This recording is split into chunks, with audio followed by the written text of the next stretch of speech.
it's time for Greg Bishop and the Council Roundup.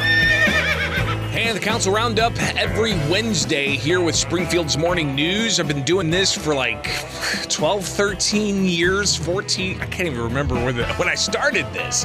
But really, it's just an overview of the Springfield City Council. They meet every Tuesday. If there are 5 Tuesdays in a month, they skip one of those Tuesdays, but they alternate between a committee of the whole, where they hear a whole bunch of ordinances on first reading, and then the following week they do a full city council meeting where they ultimately either pass a whole bunch of ordinances all together on a consent agenda, meaning they're not controversial, or they put them on a debate agenda and they debate them one by one, and then they pass them or they fail there. So we hear a lot of that. We hear a lot of citizens addressing the committee, a lot of ins and outs of how city government operates. And I don't live in Springfield. Some of you don't live in Springfield. I get it. But still, it's the capital city. Being a municipality, it's important that people understand how city governments can operate. So that's what we try to highlight here with the Council Roundup. Each and every Wednesday, it's brought to you by Head West Subs. When you want a great sub, you've got to head west. Their downtown location open for lunch. Head West Subs. When you want a great sub, you've got to head west. So last night was a committee of the whole, and Springfield Alderman Sean Gregory was the chairperson of the committee of the whole. And moving forward, taking up ordinances for consideration. There was a motion to remove some ordinances that remained in committee. Those 2 ordinances we'll hear now that are read by the city's clerk. And here are some of the ordinances that they moved out of remaining in committee to then actually be part of the discussion from last night's council meeting. 2022-574, an ordinance accepting the lowest responsible bid and authorizing execution of contract number PW 23-11-82 with Green Track LLC for demolition and site clearance of 66 units in Poplar Place in an amount not to exceed $1,345,370 for the Office of Public Works. In Poplar Place, that's an area of town that's starting to fall apart. Some residential areas, they're going to be using some public financing to help a private company come in and demolish that. So it's going to take a lot of work to do all of this and to rehab those buildings and the infrastructure there. And another ordinance that dealt with that as well from last night. 2022-575, an ordinance authorizing a supplemental appropriation in the amount of $1,345,370 for expected developer reimbursements to accommodate the demolition and site clearance of Poplar Place for the Office of Public Works. So you can start to hear some of the costs of doing a project like this in the city of Springfield. You can imagine how it costs elsewhere as well. But moving on, we got other ordinances that were brought up for consideration by the city council, including this one. Liquid chlorine with Alexander Chemical Corporation for a 1-year period in an amount not to exceed $436,170 for the Office of Public Utility. Move for consent. So that was put on consent. What about another one? An ordinance authorizing the purchase of tandem duck trucks for a Lake Services Department from Rush Truck Centers of Illinois Incorporated from a state contract in the amount not to exceed $166,874.38 for the Office of Public Move for Utilities. consent. So they're buying some trucks and even more trucks. 2023-005, an ordinance authorizing the purchase of a grapple truck and a bucket truck for the tree crews in the Lake Services Department from Rush Truck Centers of Illinois Incorporated from a state contract in an amount not to exceed $409,501.50 for the Office of Public Utilities. Consent. So even more trucks being bought, and it's a lot of dollars, coming from funds to go pay for these new vehicles and these new trucks that are going to be used by Public Works and also by CWLP. CWLP getting involved here now with questions that are raised about another ordinance up for consideration at last night's Committee of the Whole meeting. 2023-006, an ordinance approving a Sixth Amendment to the Statement of Work Number 1 with CGI Technologies and Solutions Incorporated for ERP and Maximo upgrades for the Office of Public Utilities. So it might sound a little convoluted there, but Doug Brown, the operator, the head guy over at City Water, Light and Power, which is Springfield's municipally owned electric and water station, they obviously are a huge part of Springfield. It's one of very few municipally operated public utilities, not just for water, but also for electricity and coal fire powered electricity in Springfield. If you come to town, you'll see those smokestacks, obviously. But Doug Brown, he leads that operation. He talks about this ERP, which is essentially computer software, and it's pretty old. And he says it's in dire need of an update. Well, the total project, we understand, is probably close to about $9 million. Okay. And what we have budgeted, I think, is $3.75 million in FY24.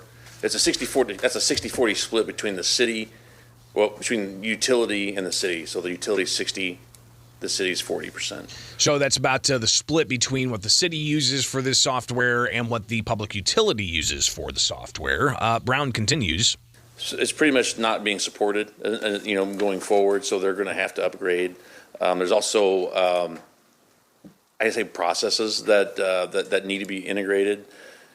So those processes that need to be integrated, pretty expansive actually, but it's old software that needs to be updated. What are some of the other areas the software utilizes? Well, the ERP system, it's the enterprise planning resource software.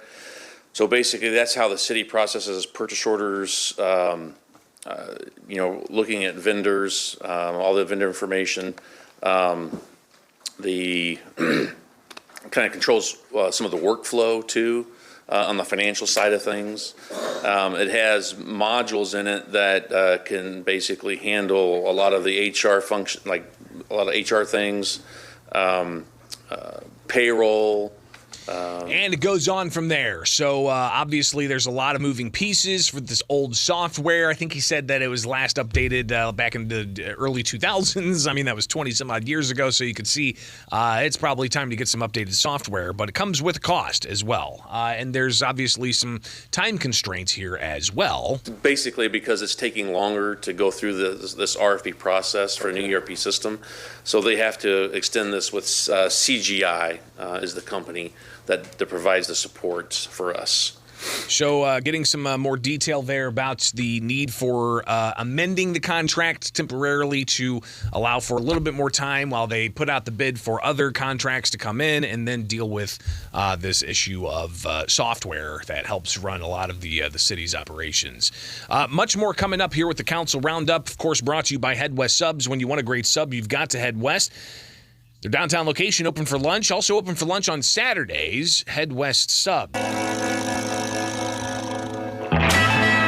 we're back with the Council Roundup, brought to you by Head West Subs. When you want a great sub, you've got to head west. Their downtown location open for lunch. Don't forget about delivery. Head West Subs.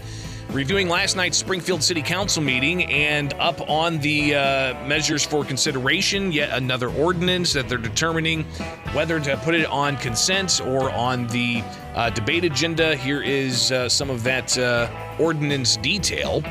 An ordinance amending Chapter 96 of the 1988 City of Springfield Code of Ordinances as amended regarding Chapter 96, Article 6, Safety Regulations by adding Section 96.075 regarding motorized surfboards for the Office of Public Utilities. Mr. Chairman, I'd like to hold this ordinance. Second. It's been moved and seconded to hold in committee. Yes. Any discussion on this matter? Mr. Chair, I think that's a good idea to hold this in committee. I think someone signed up to talk about that. Is that individual here tonight or no? I don't believe they're here tonight. Okay, thank you. There'll be plenty of time for it. Thank you. It's been moved and seconded to hold this matter in committee. So they're going to hold that in committee. What are they talking about? Electronic surfboards, e-surfboards. I've ridden one. It's like a wakeboard, but it's got a fin that goes about 3.5 feet down, and you got a controller, and you lay on it, you rev it up, and then all of a sudden you jump up like you're on a surfboard, and then you're essentially coasting. It's pretty awesome. But the proprietor of Surf Springfield was trying to get this off the ground, no pun intended, and he even got a loan from the city to start a business. And then all of a sudden he sees that there's some opposition to the idea, and this ordinance comes up. That individual we've talked with, you could see the interview on our Facebook or YouTube channel, and it's about essentially questioning the safety of these things. Well, he was set to talk about it, but he heard that they were going to remove the ordinance or at least postpone it. They can essentially take this out of committee anytime now and pop it up and have it brought up. So it's going to be one of those things that whoever wants this to not advance, they're going to have to watch closely as to when this comes up, and it could be brought up at the next meeting or the next meeting after that or the next meeting after that in the future until who knows when they bring it up. So we'll be watching that closely, and I'm sure that the proprietor of Surf Springfield is going to be watching that closely as well. But next up, let's hear some more from ordinances up for consideration. In particular, here is one measure that was brought forward.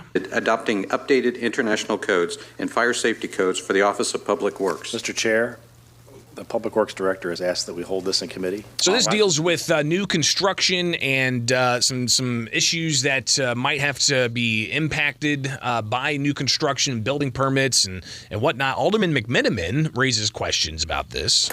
In times past, we've had proposed updates to these things. For example, I can remember one where we were going to require, or someone was here to require that we have fire suppression water systems in all residential new construction, and this council was against that. And I just wanted to let us know if there's any major change in our requirements for our builders, both residential and commercial, with this update of the fire code. Okay, we'll provide, and then we are making some minor tweaks, working with the Springfield Home Builders Association as well as the Illinois Association of Realtors to clear up some items as well right now. Very good, thank you. Thank you. So Alderman hearing about possible changes to building codes, but they're starting to get everything in line, and those impacted by that, lining things up to have them sound off and to maybe modify some of this. So we'll watch where that goes, but they're holding that measure in committee. Also up, you got an appointment that was offered. An ordinance approving the appointment of Terry Wilson to the Springfield Community Relations Commission. And Terry Wilson, she says that she's ready to serve the public and do good for the people. So we'll, of course, see where that goes. Obviously, an appointment, they typically just pass these with a whole bunch of other appointments, but that was the only one up for last night. Next up, let's hear what's in front of Alder people. Of an agreement with Central Illinois Communications doing business as Illinois Times for the design, printing, content creation, and distribution of the 2023 Visitors Guide in an amount not to exceed $90,289 for the Springfield Convention and Visitors Bureau. Move to consent. So essentially, they're looking to pay the Illinois Times, a local alternative press publication. A lot of people pick it up free every Thursday, the Illinois Times, and they publish all kinds of stuff. So they're going to be publishing the city's tourism guide, their annual tourism guide. Alderwoman Conley had a question about what's next for the contest that typically happens with this tourism guide for the front page. So I always love the contest for the cover of this. Do you know when that'll start? It's already started. Oh, they've already got it going. Yeah, actually, Okay. they've been I voting missed on it for a couple months.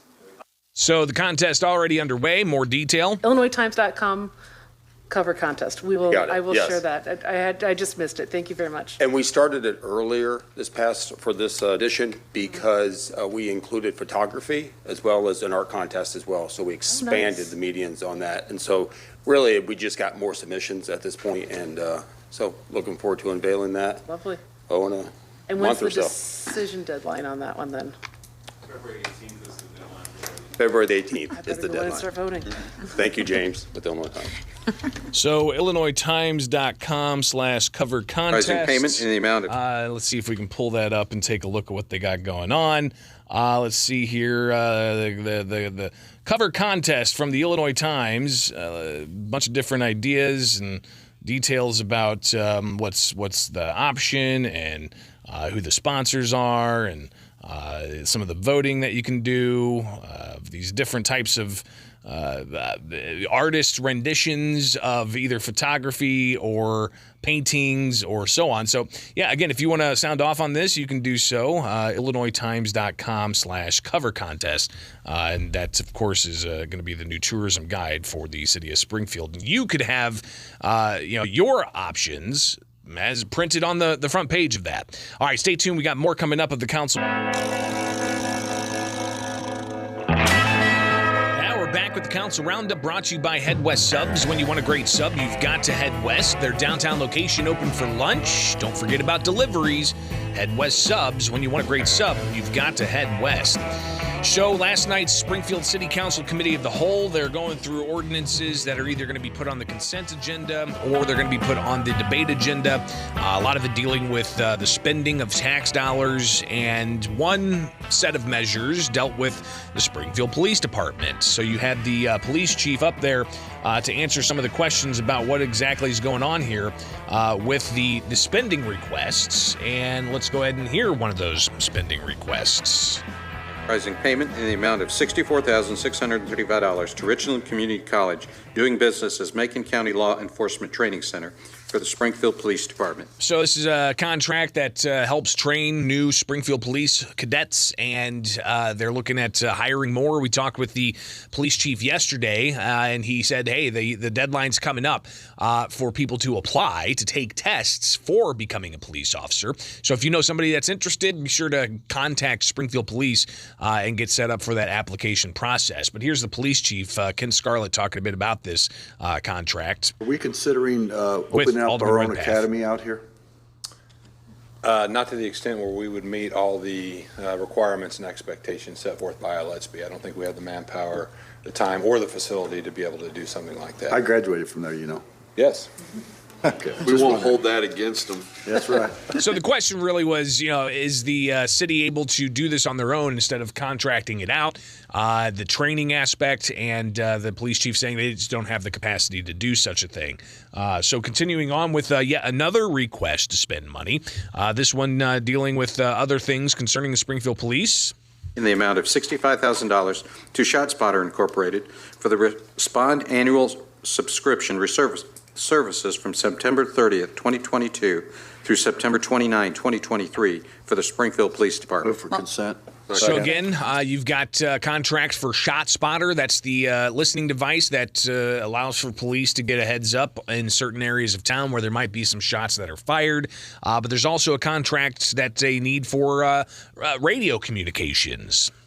With AT&T for Complete Link 2.0 mark for radio circuits of various transmitters in the amount of $62,500 for a total amount not to exceed $158,500 for the Springfield Police Department. Radio communications, very important. If you don't have proper communication, then you're not going to be able to get to where you need to be. So obviously we want to make sure to have those contracts updated. But with that comes a taxpayer cost, as with all of these measures that the city of Springfield ultimately is moving forward for final passage. All right, so after that, they had a citizen address the council, and it dealt with cannabis, and in particular the issue of cannabis licensing and where those licenses are going to be set up. They had an individual there to speak in front of the council on the committee of the whole. My name's William Bishop III. And he's the proprietor of several cannabis businesses. Principal owner of NLabs 1, NLabs 2, and Bishop Communications Group, locally based companies here in Springfield. Bishop Communications Group, oh my gosh. What if I wanted that title? What if oh man, he beat me to it. What are you going to do? All right. So moving on, he talks about why he's there to have a cannabis business set up in one particular location in Springfield. This after getting cannabis business licenses for up in Chicago, getting cannabis business licenses elsewhere throughout the state. He was able to get a craft grower license in the city of Springfield, so he's wanting to set that up in one particular location. I found the location to locate this craft grow. And it's located on the west side in Alderman Hanauer's ward at the Parkway Point Theater. They already have a cannabis retail location there, Maribis. I've spoken with the owners of that company, and they're perfectly fine with it. And, there's a variance that I have to seek. And Mr. Bishop talking about that variance a bit. Something that's never been done. Guess what? None of the other communities in the nation is doing this. Y'all stuck your necks out there and did something different. And I applaud y'all for that. And sometimes we might have feelings towards each other, but sometimes we got to put them feelings aside, work with one another, build some bridges in this community, and come together and make this a better place for all of us. And he continues. If I have any questions, I'm here to try to get this relief done, and he's got to get that relief, a zoning relief, and the alderman asking all kinds of questions. Roy Williams Jr., Springfield alderman, supporting this effort, as he did with others. I'll just leave it at that. I support you, just like I supported Mr. Pagenzi, just like I supported Damian Johnson. And I think this is going to go on and on and on until we educate ourselves and understand all the different aspects of the marijuana industry and really realize that it's just like, driving down the stores. And if I don't want to go in that building, I just drive right by it. Alderwoman Conley raising some questions. I've had people reach out with very significant concerns about that much of a reduction from the setback that we established. And that setback was part of getting that ordinance passed. Mm-hmm. I mean, that was part of what we had to get used to. And you're right. We're getting more experience with the industry. We're seeing how it works. We're seeing, maybe some hiccups and things along the way. If you could just get me a little more information. And that's what he said he's there doing, is getting out in front of this so that he can get those setbacks to have a craft grow operation inside a former movie theater where there's already the dispensary Maribis already set up, and he's in communication with them to set up a craft grow in the same building. And moving forward, they've got to get certain setbacks because it might be too close to some residential areas, or it might be too close to some of the areas that the city carved out as saying you can't have a cannabis business X number of feet from this particular place, be it a home, be it a church, be it a school, and so on. So you can see kind of how a lot of this is moving forward, and they're trying to get all these pieces together. Next up is Alderman Donnellan. We were one of the first to do it. I thought we were innovative and had vision to even consider it as a possibility in this community. Most definitely.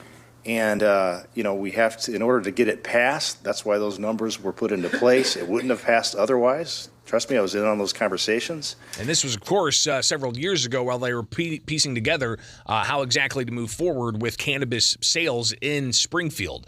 Alderman McMiniman, he raised issue with a whole host of things, including recent stories about research done on how many kids are consuming cannabis, and the reports are there's an increased number of kids going to hospitals because they